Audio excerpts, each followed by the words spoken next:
Sementara itu, desas-desus wujud campur tangan asing dalam konflik Sudan menjadi teka-teki sejauh mana ada pihak luar membuat percaturan bagi mendapatkan pengaruh di negara yang kaya dengan sumber minyak itu. Menurut penganalisis geopolitik dan hubungan antarabangsa Ismail Hashim, pasukan separa tentera Rapid Support Forces (RSF) dilapor pernah berperanan dan bekerjasama dengan pihak luar dan beliau tidak menolak kemungkinan dalam konflik ketika ini ia menerima sokongan pihak asing. Jelas Ismail, dakwaan penglibatan pihak asing terbongkar menerusi satu rakaman suara dipercayai milik bekas penasihat keselamatan kebangsaan Sudan, Salah Ghosh.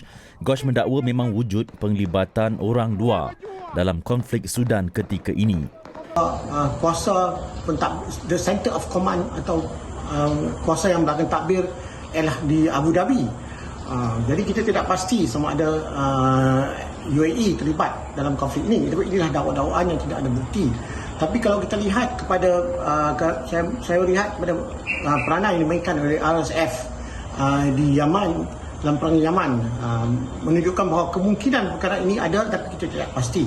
Dan satu lagi, RSF ini bergerak sebagai pasukan seperti tentera upahan. Model gerakan RSF ni sebagai metod yang itu pasukan tentera upahan.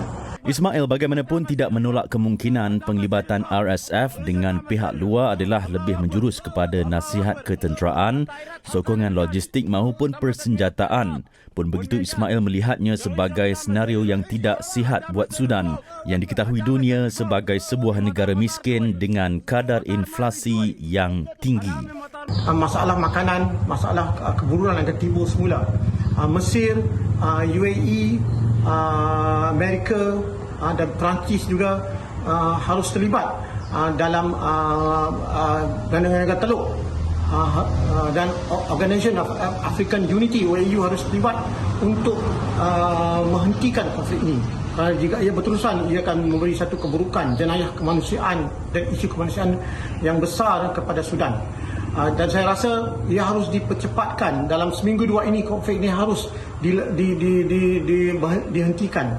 Dan satu persetujuan harus dicapai antara SMF dan RSF supaya RSF juga dapat puas hati dengan apa yang akan dicadangkan dalam perdamaian ini.